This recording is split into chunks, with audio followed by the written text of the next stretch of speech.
Speaking of thought and craft and desire, I honestly cannot help but ask more questions about this thing because this print is now kind of my new girlfriend, I think, and I might be leaving with it. So not to derail you from what you're talking about, but you got to tell me what this thing is because this is really, really neat, and it's probably the coolest like single print color piece I've seen in a while. Well, you know, Krista and I went to New York about a year ago. What's New York? The flyover zone. And we went to a Pace Gallery, and we went to Ryan's exhibit, and we were blown away, man. I mean, what's the artist name? Artist name is Ryan McGinnis. So Ryan McGinnis. You walk into the gallery and you see all this stuff, and he thinks graphically, but he executes artistically, and I love the combination of the two. And what that is it's a print that is done with gold leaf. Yep. And so, you know, it's all of his iconography. It's all of his kind of, you know, skateboarder imagery. But it has this twist of you know, Baroque or you know, almost iconography, traditional iconography with the gold leafing. And then, of course, you know, however you look at that frame, it's so out of context with who he is. I think that adds such a sharp. Perfect. Yeah, it really is. And so it was. He picked the frame. You had to get the frame with the piece. And we walked away from that show so moved that we kind of came back here and said, "Gosh, you know what? If there was one piece of that show that, you know, if you could get, which would it be?" And so here it is. You know, 6 months later, sitting in the living room. That's very proper. Do you rotate out stuff in here quite a bit? Do you rotate pieces out on the wall, or do you got favorites you keep around? Yeah, you know, I mean, they kind of come and go, but there's, you know, it's after, you know, you just kind of buy a piece here and there, and they just become part of your life. There's a big hurdle that I need to get over, and I haven't gotten over it yet. I mean, I'm a North Dakota dirtbag, so I wait for people to give me things for free. See, there's that Moorhead Mafia. Yeah, I know. Yeah, and everything that I have hanging on the wall is something I got for free from somebody. Right on. And I think that's cool. Yeah, I was thinking, I was kind of going back to that design thinking and objects of desire and experience. The other thing that I think is important to designers that make them, you know, special right now is that if you think about media fragmentation and you think about, you know, just all the static out there, a designer thinks in systems. It's part of who we are. You know what I mean? We can't just do one-off pieces. We have to kind of do the whole, you know, network.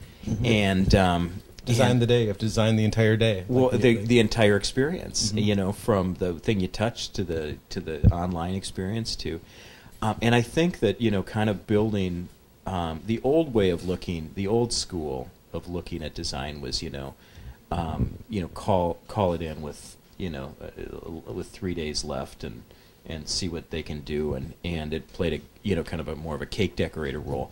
But the new way is design is the beginning, it's the middle, and it's the end. You know what I mean? It permeates the entire brand expression. Yeah. Look at Apple. Apple, perfect, totally. right there. Or, right you there. know, and it holds it together. Coke. You know, and it's the color and the iconography and the texture and the shape and all of these kind of things.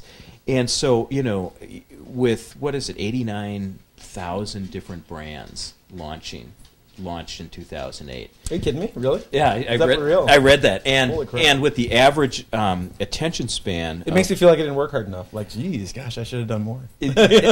With the average attention span, what did I read? Of the average viewer was less than a goldfish. It was something like 7 seconds. You know, if you're not good goldfish, if you're not connecting the dots, you know, our guys, that you know, we're lucky to get 2 or 3 seconds. The world of ADD. But if you're not connecting the dots, you know, across the entire brand expression, you're going to lose it. You're going to be roadkill. And I think that's the other thing. So you're thinking about the visual language, you're thinking about the brand experience. You know what I mean? And Target is great at this. I mean, they focus on, you know, just like the packaging that you brought over.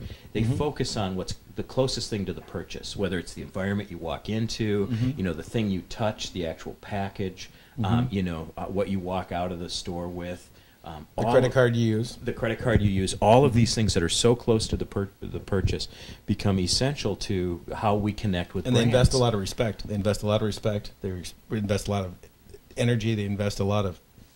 somebody needs to write, and I don't know who would actually write this, but somebody really needs to write a white paper, or they should write just a book about the Target experience from the design perspective. Yeah. Because it's not arbitrary, and it was really, really hard to do. And I guess it's... for a long time, I've always been surprised that other retailers haven't tried successfully to copy the Target plan.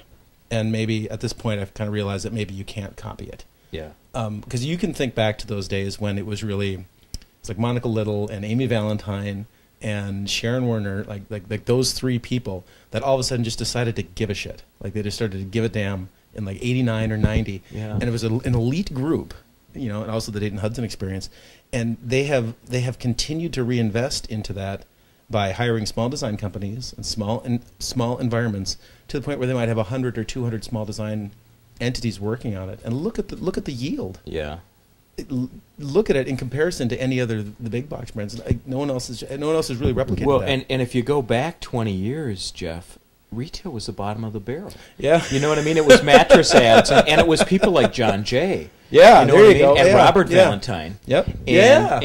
And Karen Brown. I forget about the contribution of Robert Valentine. Honestly, it's hard. You overlook that name, but he kind of was the Mac Daddy. I mean, they opened it up, Bloomingdale's and Dayton Hudson Marshall Fields, and they opened it up to Gap, and they opened it up to Target, and they were pioneers at that. No one wanted to work in retail. I mean, that was it just wasn't that it just wasn't that satisfying. I think now you have to write that book, actually. So I'm looking for that person. Well, I swear to God, there's that model that I would put on Target where they decided to invest into design, and it wasn't just into two design companies; it was 100, and they've continually reinvested in that, and no one else has ever picked that up. They're just a great example of the power of design. I don't think Pepper likes the cameraman.